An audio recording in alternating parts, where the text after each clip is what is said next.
আকাশে Israeli drone. বিস্ফোরণে বারবার কেঁপে উঠছে সমুদ্র। তবু কোনোভাবেই থামানো যাচ্ছে না গাজাগামী গ্লোবাল সমুদ ফ্লোটিলাকে। জীবন বাজি রেখে ফিলিস্তিনে ছুটছে নৌবহরে থাকা এক ঝাঁক আলোর পথযাত্রী। এরই মধ্যে বিপজ্জনক জলসীমায় প্রবেশ করেছে নৌবহরটি।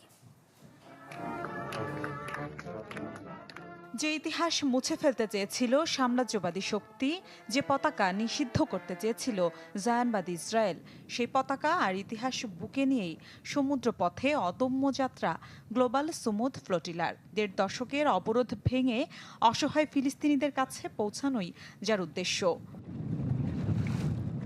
দুঃসাহসী মিশনে অংশ নিয়েছেন বাংলাদেশ সহ ৪০টির বেশি দেশের শিল্পী, রাজনীতিবিদ, সংসদ সদস্য ও মানবাধিকার কর্মীরা। তাদের প্রত্যেকের কণ্ঠে এক সুর, থামানো যাবে না তাদের গন্তব্য।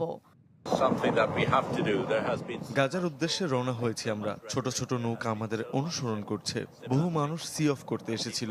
যে কোনো উপায়ে গাজায় মানবিক সহায়তা পৌঁছাতে প্রস্তুত আমরা। তবে ত্রাণবাহী কাফেলা ঠেকাতে যেন মরিয়া ইসরায়েল।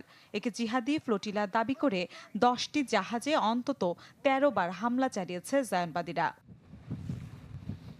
চলতি মাসের শুরুতে 50টির বেশি জাহাজ নিয়ে বার্সেলোনা থেকে গাজার দিকে যাত্রা শুরু করে ফ্লোটিলা।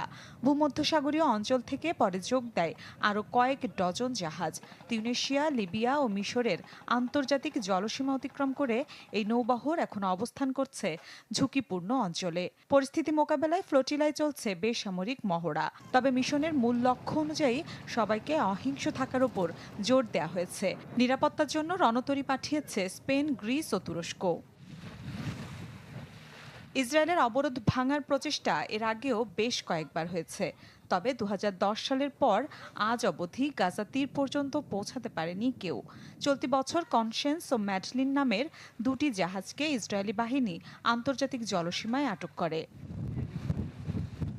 মিলা খন্দকার, চ্যানেল 24। আমি বুঝি নির্মাণের শিল্প, সালাম স্টিল বোঝে ডিউরেবিলিটি। সালাম স্টিল, মোস্ট ডিউরেবল স্টিল।